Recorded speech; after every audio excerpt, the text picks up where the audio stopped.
Teman-teman, selamat berjumpa lagi. Selamat pagi dan salam sehat. Hari ini kita akan membahas sumbangan teori perkembangan untuk PAK di sekolah. Ada beberapa hal yang akan kita dalami. Yang pertama, catatan pendahuluan, kemudian latar belakang sejarah. Nomor 2, ketiga konsep perkembangannya sendiri, 4 teori perkembangan, dan 5 para pelaku serta setting di dalam PAK, dan terakhir keterbatasan teori perkembangan untuk PAK. Saya menggunakan referensi dari Miller, bukunya Approach for Christian Education, pendekatan untuk pendidikan Kristiani. Pertama, pendahuluan. Setelah kita mengenal what, why, where, dan how, hakikat, tujuan, konteks, dan model PAK. Hari ini sampailah kita pada topik sumbangan teori perkembangan untuk PAK sekolah. Menurut Miller, sesuai dengan sifatnya yang lintas disiplin ilmu, Anda masih ingat bukan? Bahwa PAK itu bersifat interdisipliner atau lintas disiplin ilmu. Maka PAK di sekolah terbuka, menerima, dan menggunakan hasil riset para ahli teori perkembangan seperti Piaget yang membahas perkembangan kognitif, Kohlberg yang membicarakan kesadaran moral, Erikson membahas perkembangan emosi, dan terakhir Fowler membuat riset tentang tahap-tahap perkembangan iman. Untuk menggunakan hasil penelitian para ahli tersebut di dalam PAK, Miller menganjurkan agar para pelaku PAK, para guru, bersikap selektif dan kritis karena perkembangan iman para peserta didik tidak semata-mata bersifat individual, tapi juga komunal atau eklesial, dan jelas perkembangan iman terwujud karena bantuan Roh Kudus, rahmat Tuhan sendiri. Kedua, kita membahas latar belakang sejarah. Sejak awal abad ke-20, tadi sudah saya singgung, sebagai ilmu yang bersifat interdisipliner, PAK menerima sumbangan pemikiran dari berbagai ilmu kemanusiaan, seperti psikologi, antropologi, sosiologi, ya tentu saja teologi, pendidikan, dan komunikasi. Supaya sungguh menolong perkembangan iman peserta didik, memang PAK harus memperhatikan tahap perkembangan psikologis mereka supaya betul PAK relevan dan kontekstual. Di dalam tradisi kitab suci, Pendidikan iman juga dilaksanakan dengan cara memperhatikan tahap-tahap perkembangan hidup peserta. Saya sampaikan satu kutipan terkenal dari surat Paulus kepada umat di Korintus yang mengatakan, susulah yang kuberikan kepadamu, bukanlah makanan keras sebab kamu belum menerimanya. Ini 1 Korintus bab 3 ayat 2a. Saya sampaikan juga Efesus bab 4 ayat 13. Sampai kita semua telah mencapai kesatuan iman dan pengetahuan yang benar tentang anak Allah, kedewasaan penuh dan tingkat pertumbuhan yang sesuai dengan kepenuhan Kristus. Ya. Jadi selalu pembinaan iman itu diselenggarakan dengan sungguh-sungguh memperhatikan keadaan peserta atau keadaan umat, tingkat perkembangan kepribadian, tingkat kedewasaan iman, dan seterusnya sampai akhirnya mencapai pertumbuhan yang sesuai dengan kepenuhan Kristus. Saya rasa di dalam tradisi kuno, tradisi Yunani, juga pendidikan diselenggarakan sesuai dengan tahap-tahap perkembangan dan usia mereka. Karena itu, Miller menegaskan supaya para pelaku PAKS, tadi sudah saya singgung, bersikap selektif dan kreatif. Bagaimana menggunakan sumbangan teori-teori perkembangan di dalam proses belajar mereka. Memang intinya supaya para guru pendidik mengenal dengan baik latar belakang kehidupan siswa-siswinya. Berhubungan dengan konsep perkembangan, Miller merujuk seorang pemikir namanya Peter yang menyatakan ada 3 hal yang tetap ya. Pertama, struktur praada, urutan yang tetap, dan tahap terakhir. Nomor 3, sedang Miller menambah 2 hal. Yang pertama, interaksi antara individu dengan komunitas, dan kelima terakhir, kematangan seseorang. Miller melihat adanya pola dasar perkembangan yang memiliki urutan tetap. Ya, nanti akan Anda lihat urutannya tetap, tidak ada yang melompat dari tahap pertama ke tahap ketiga misalnya. Tetapi memang menurut Miller dalam kenyataan ada orang yang tahap-tahap perkembangannya berjalan lebih cepat, sedang yang lain lebih lambat. Bahkan ada pula yang berhenti pada tahap tertentu.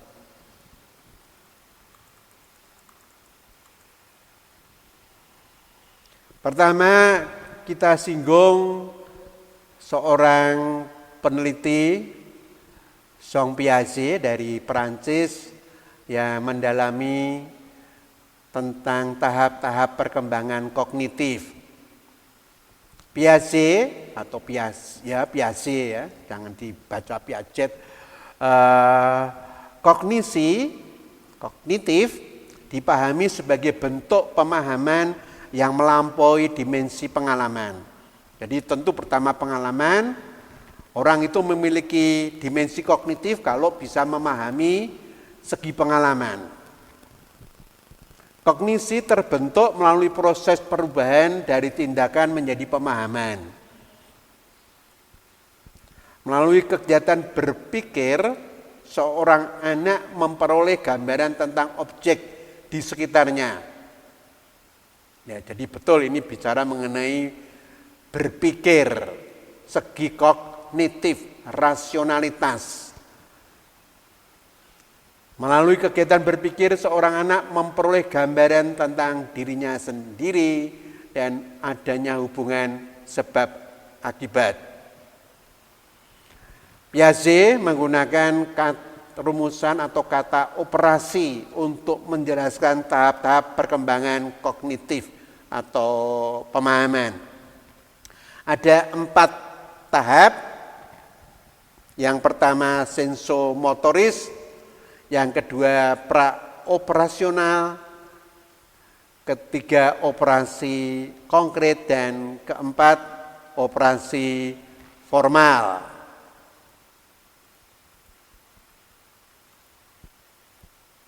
Ini urutannya ya. Untuk sensomotoris itu dari 0 sampai 2 tahun, lahir sampai 2 tahun. Ya, tekanan pada tahap sensomotoris ini tindakannya instinktif, hanya naluri. Memang pada tahap demi tahap anak berjalan ke sana kemari, mengucapkan beberapa patah kata dan seterusnya. Sedang praoperasional itu pra itu sebelum penggunaan bahasa tapi belum bersifat teratur. Ya, pengalaman dengan yang dekat tetap yang utama. Misalnya anak ya dengan ibunya, ayahnya, saudaranya dan yang dekat. Tapi memang anak pada usia 2-7 tahun ini mulai senang cerita dan dongeng. Kemudian tahap ketiga disebut operasi konkret antara usia 8-11 tahun. Ini anak sudah menggunakan angka, jumlah, ya, sudah juga melihat Senin, Selasa, Januari, Februari, dan seterusnya. Segi keteraturan mereka juga sudah mulai berkembang.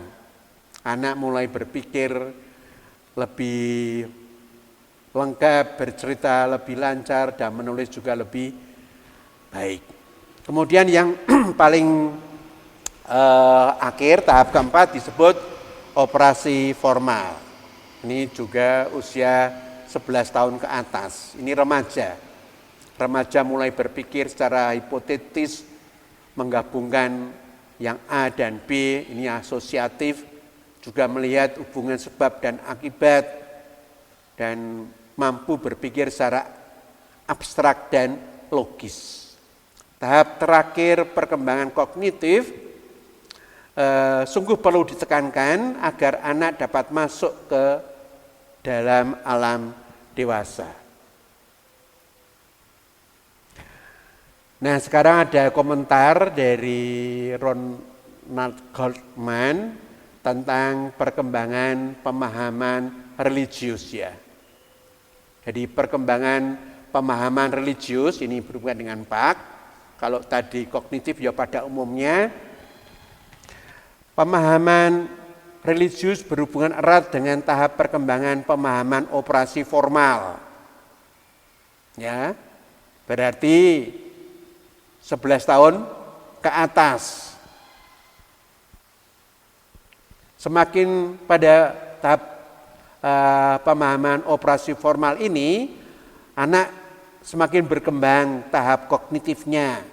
Pemahaman religius anak juga semakin mendalam. Ada 3 tahap pemahaman religius.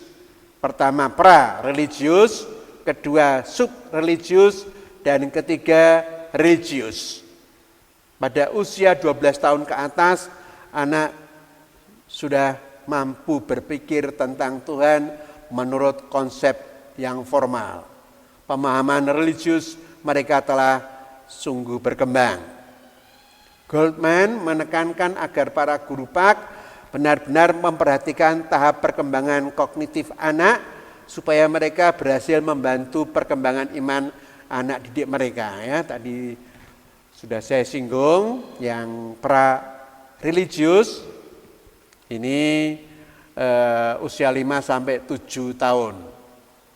Ya, Anda masih ingat atau Anda melihat adik-adik Anda ketika usia 5 sampai 7 tahun itu sering menuhankan ya orang tua mereka.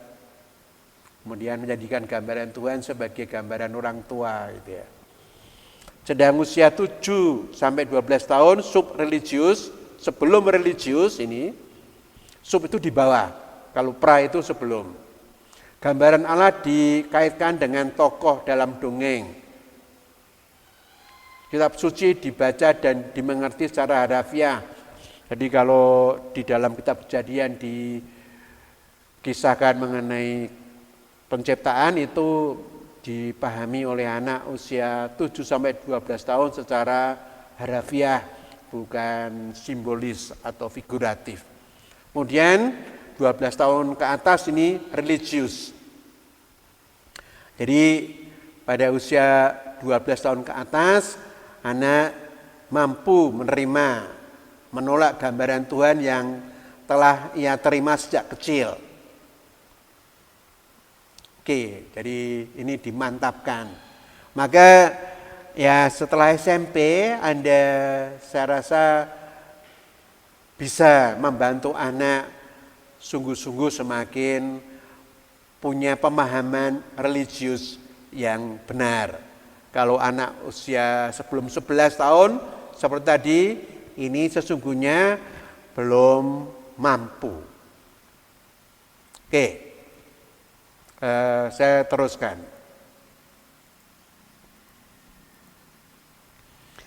Berikutnya Kohlberg ya. Kohlberg ini perkembangan kesadaran moral, tahap-tahap perkembangan kesadaran moral. Perkembangan kesadaran moral berkaitan dengan perkembangan moral itu sendiri. Ya tentu kesadaran moral berkaitan dengan pertimbangan moral. Pertimbangan moral itu merupakan konsep normatif yang berhubungan dengan interaksi antar manusia. Pertimbangan moral menjadi indikasi kedewasaan atau kematangan moral seseorang. Ini sangat penting ya, apalagi untuk Anda yang membahas teologi moral. Kohlberg menekankan elemen-elemen konsep formal dan menghilangkan elemen emosi dalam membuat riset tentang perkembangan kesadaran moral. Ada 3 tahap dan masing-masing tahap terdiri dari 2 stadium. Tahap pertama pra-konvensional, sebelum konvensional, yang tahap kedua konvensional, dan tahap ketiga post-konvensional. Memang pandangan Kohlberg ini dikritik bias gender, ya terlalu menekankan gender pria. Dan yang sangat ditekankan adalah tahap terakhir tentang keutamaan keadilan. Tapi yang jelas ini sangat baik ya untuk menemukan atau memahami perkembangan kesadaran moral seseorang.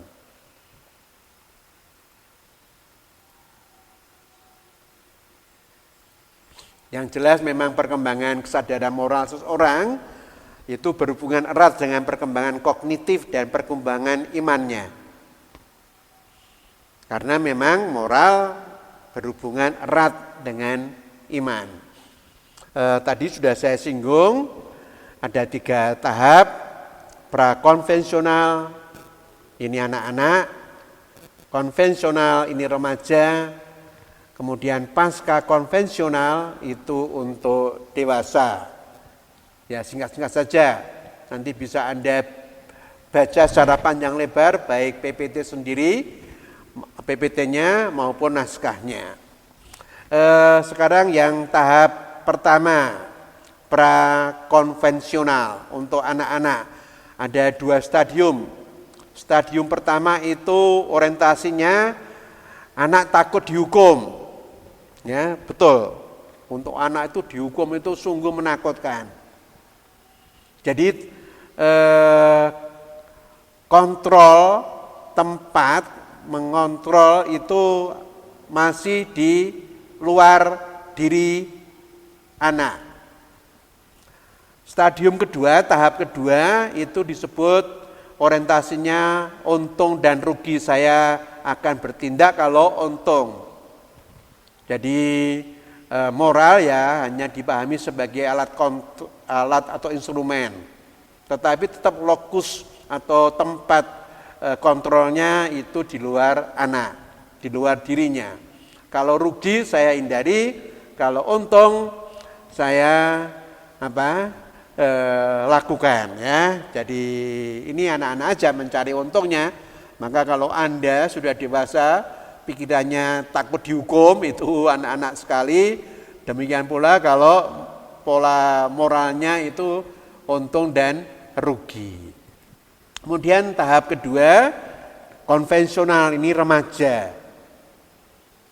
Saya yakin Anda sudah melewati kesadaran moral tahap ini. Pada tahap konvensional, stadium pertama, ini orientasinya pada ketaatan pada kelompok ya. Jadi anak-anak remaja itu kan namanya apa? Sungguh sangat tidak tenang kalau ditolak oleh kelompok. Misalnya kelompok sebaya, peer group begitu. Maka akan dilakukan kalau apapun, kalau kelompok memintanya. Tapi kelompok ini juga bisa satu suku sama sesama agama, penganut agama, tapi juga keluarga. Ya, jadi kalau keluarga minta ini, anak-anak remaja pada umumnya akan ikut, tetapi yang paling menentukan adalah teman sebaya. Stadium kedua itu sudah bukan hanya kelompok sebaya, tapi seluruh hukum atau peraturan sekolah, peraturan komunitas dan seterusnya. Jadi orientasinya adalah peraturan, sehingga remaja bersifat asal melakukan peraturan, juga agama gitu ya. Maka remaja kalau tidak melakukan peraturan ya merasa bersalah, merasa berdosa. Oke, yang terakhir tadi pasca konvensional, dewasa. Stadium pertama itu sudah ya orang ya dewasa menggunakan akal yang sehat, bersikap kritis dan toleran begitu ya. Dan yang tahap terakhir dari pasca konvensional, orang sungguh menggunakan hati nuraninya dan memperjuangkan nilai-nilai kemanusiaan yang universal. Misalnya tadi keadilan itu memang yang paling pokok ya, keadilan di dalam kesadaran moral ini. Oke, ini sepintas saja karena waktu saya belajar tentang perkembangan kesadaran moral ini untuk Kohlberg ini panjang lebar ya, bukan hanya 3 menit atau 2 menit. Oke, sekarang juga saya singgung tokoh ketiga adalah Erik Erikson, perkembangan emosi. Erikson menyampaikan gambaran pribadi seorang yang sehat adalah orang yang egonya kuat. Kemudian juga seorang yang memiliki tingkat kemampuan hidup di dalam lingkungannya yang juga katakanlah mantep gitu ya. Jadi egonya kuat, kemudian orang itu bisa berelasi dengan lingkungannya. Kemudian berikutnya, kematangan kepribadian seseorang atau emosi seseorang berfokus pada elemen emosi. Emosi seseorang selalu beralasan. Ini orang yang sehat ya, bukan diambang-ambingkan oleh emosi atau oleh perasaan. Rasa sehat ini terdiri dari perasaan dan pengalaman. corak hidup dan keadaan batin. Di dalam naskah kita sampaikan 8 tahap emosi yang masing-masing tahap selalu berada dalam ketegangan. Misalnya takut, berani, ragu-ragu, mantap, itu yang kita maksud. Mengambil pemikiran Erikson di dalam studinya, ini tokoh lain, Evans itu berusaha menyatukan psikologi perkembangan, agama, dan etika dengan keutamaan sikap. Keutamaan sikap memiliki akar psikologis, orientasi etis, dan religius. Ini fotonya Erik Erikson ya. Sekarang yang terakhir ini yang paling relevan untuk kita. Yang disebut tokohnya adalah James Fowler. Dia membuat riset tentang tahap-tahap perkembangan iman. Fowler ini juga sahabat Thomas Groom, seorang tokoh yang memberi tempat penting kepada perkembangan iman dalam dunia pendidikan. Jadi menurut Fowler harus betul-betul memperhatikan tahap-tahap perkembangan iman para peserta didik. Menurut Fowler atau penelitian Fowler, ia memperlihatkan pentingnya memperhatikan perkembangan iman dalam dunia pendidikan. Iman merupakan poros hidup yang mencakup visi dan nilai hidup yang menggerakkan seseorang untuk menanggapi realitas yang transenden. Iman juga dipahami sebagai keterampilan seseorang untuk memaknai realitas hidup ya. Ini penting. Jadi iman, kecerdasan spiritual, Anda sering mendengar, merupakan kecerdasan seseorang atau keterampilan seseorang memaknai kenyataan hidup. Iman menekankan kesatuan, Anda masih ingat, pemahaman, head, afeksi, emosi, dan moral. Jadi dalam arti tertentu, iman itu menyatukan tadi hasil penelitian Jean Piaget, hasil penelitian Kohlberg, dan pemikiran Erik Erikson. Kohlberg itu kesadaran moral, pemahaman itu Jean Piaget, emosi itu Erikson. Jadi katakanlah iman menyatukan 3 riset sebelumnya.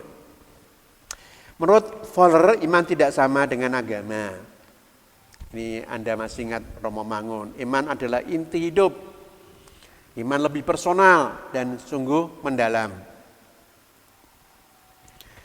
Iman tidak dipahami, memang menurut Fowler tidak dapat dipahami secara tuntas. Mesti ada segi misteri di dalamnya ya. Ini kalau saya bisa membawa kotak begitu, itu melihat dari atas, melihat dari samping, melihat dari depan atau belakang berbeda, tapi mesti ada segi misteri di dalamnya. Itu artinya bahwa iman tidak dapat didefinisikan secara tuntas. Fowler menyebut 6 tahap perkembangan iman. Iman intuitif, projektif, ini anak-anak kecil, kemudian iman mitis literal, kedua ini anak-anak, kemudian ketiga remaja, iman sintesis konvensional, keempat iman individual reflektif. Anda sekalian diharapkan sudah sampai tahap keempat. Kemudian iman konjungtif dan iman universal. Ini diagramnya. Ya, kalau anak-anak itu intuitif, projektif usia 2 sampai 6. Kalau anak SD 7 sampai 12 ini harafiah tadi.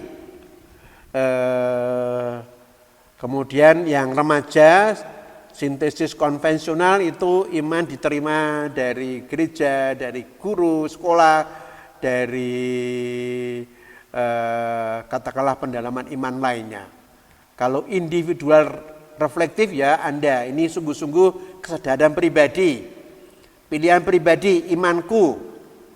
Konjungtif, ini iman yang kuat, tapi juga melihat iman yang lain, iman sesama, yang berbeda agama pun juga benar. Iman universal ini di dalam naskah jelas sekali, misalnya contohnya seperti Santa Teresa dari Kalkuta, iman universal. Oke, itu nanti silakan secara panjang lebar Anda dalami di dalam naskah ya. Karena ini waktu, maka terbatas sekali saya singgung-singgung saja.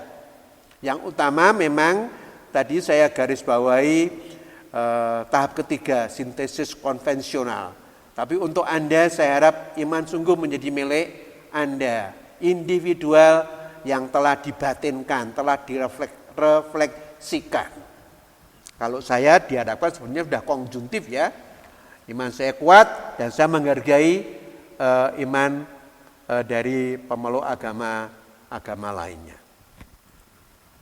Oke, tapi tadi untuk penentuan suatu model ya perlu lebih jelas para guru memahami siapa anak didik. Ya, menurut Miller kecuali 4 teori psikologis tadi, tapi juga ada teori Gestalt ya, dan behavioristik. Gestalt itu ya melihat secara keseluruhan. Kalau behavioristik itu ya kelakuan seorang itu banyak ditentukan oleh lingkungan, entah kondusif atau tidak kondusif. Oke, yang jelas menurut Miller seluruh kemampuan peserta didik untuk berkembang dan menyesuaikan diri itu perlu guru sungguh perhatikan. Kemudian ada 4 proses kegiatan belajar. Ya memang yang penting dalam proses kegiatan belajar mengajar itu ditekankan peran aktif semua peserta didik. Kemudian juga kedua, peserta didik itu dilihat berminat atau tidak, punya tujuan yang jelas atau tidak. Ini bicara mengenai intensi. Kemudian yang ketiga ada kesinambungan, proses keutuhan. Peserta didik menemukan keterkaitan antara satu unsur dan unsur lainnya. Kemudian juga ada proses kesalingan ya di dalam relasi antar peserta didik. Kalau peserta didik hidup di komunitas ini saya rasa baik sekali. Oke. Kemudian sifat cara belajar Anda sudah paham, ini learning by doing atau peserta didik yang aktif. Ini cara belajar yang efektif. Kemudian anak bersemangat. Ya. Kemudian anak juga berpikir rasional dan logis serta disatukan dengan tindakan. Ada integrasi antara pemahaman dan tindakan. Dan penting juga imajinasi dapat menjadi sumber inspirasi yang memperkembangkan intuisi dan imajinasi. Ini berarti kreativitas. Prinsip belajarnya, oke, jelas. Ya, kalau guru harus siap dan murid juga siap. Baik secara mental maupun juga konsep. Artinya ya sudah disiapkan betul-betul. Kemudian baik pendekatannya itu memecahkan masalah, ya, menghadapi konflik. Itu baik sekali, memecahkan masalah dan menghadapi konflik. Kemudian perspektif ganda ini dengan mengambil berbagai macam peran, ya, dan membantu peserta didik untuk memperkembangkan baik kognitif, emosi, moral, dan iman. Tetapi juga sudah kita katakan dalam hakikat pentingnya dibina suasana belajar yang kondusif, yang menguntungkan. Yang jelas sumbangan teori perkembangan ini menggarisbawahi pentingnya PAK yang kontekstual, yang betul-betul relevan dengan kebutuhan dan keadaan dan kebutuhan siswa, sehingga siswa mampu memecahkan persoalan hidupnya yang konkret, dan siswa peserta didik mampu bertindak dan berkembang sesuai dengan tahap kematangan hidup mereka yang tadi mencakup kognitif, emosi, moral, dan iman. Di dalam konteks PAK, tujuannya adalah membantu setiap peserta didik mencapai kematangan hidup beriman sebagai orang Kristiani menurut Yesus sendiri. Sosok guru PAK, ya udah, nanti pada bagian akhir sebelum UTS akan kita dalami sosok guru PAK. Yang jelas sosok guru PAK juga harus sudah selesai dengan perkembangan kognitif, emosi, moral, dan imannya, sehingga bisa membantu anak didik supaya sungguh bisa berfungsi sebagai pembimbing dan sahabat. Seorang guru tadi penting mencapai tahap perkembangan kognitif, emosi, moral, dan iman yang cocok dengan usianya. Kalau saya seperti yang sudah 60 itu ya diharapkan sesuai dengan tahap perkembangan usia 60. Kecuali itu jelas guru juga harus terampil di dalam mengelola pembelajaran dan memiliki visi ke depan, baik bagi perkembangan peserta didik maupun untuk perkembangan dirinya. Settingnya yang baik menurut Miller itu yang informal, seperti dalam keluarga, seperti dalam teman sebaya, dan relevan dengan kenyataan hidup sehari-hari. Suasana tersebut perlu didukung dengan kegiatan camping, weekend, outbound, dan kegiatan-kegiatan lainnya. Miller juga menekankan pentingnya komunikasi yang terbuka, yang jujur, yang tulus, pendidik dengan peserta didik, dan juga antar peserta didik sendiri. Supaya relasi dari hati ke hati terwujud, maka diperlukan pendekatan personal, sapaan personal, dan sungguh persahabatan yang hangat. Terakhir, keterbatasan teori perkembangan di dalam konteks PAK. Ya, ini pembaca dari Indonesia itu sering mengatakan ini bias budaya, karena ini budaya Eropa atau budaya Amerika, belum tentu relevan dengan budaya Indonesia. It's okay, kita bisa paham. Ini kritik atau keterbatasan pertama. Kedua, apa betul urutan tahap perkembangan itu tetap ya? Karena perkembangan iman itu bisa up and down, bisa naik turun ya. Bisa juga mengalami krisis-krisis perkembangan iman. Dalam perkembangan iman tidak mungkin terus bergerak maju gitu ya. Itu tadi yang saya sebut, mengalami krisis-krisis iman. Memang betul banyak orang yang hanya berhenti pada tahap tertentu itu tepat sekali tidak sampai ke tahap yang terakhir. Entah itu tahap universal untuk iman atau pasca konvensional dan seterusnya. Antara tahap perkembangan psikologis dan tahap perkembangan iman, metanoia, kecuali ada kemiripan, jelas juga ada perbedaan. Dan terakhir, universalitas teori perkembangan memang sering diragukan. Oke teman-teman, begitu uraian saya mengenai sumbangan teori perkembangan untuk PAK, tapi ini diharap memperluas wawasan kita. Syukur kalau Anda nanti berminat belajar psikologi.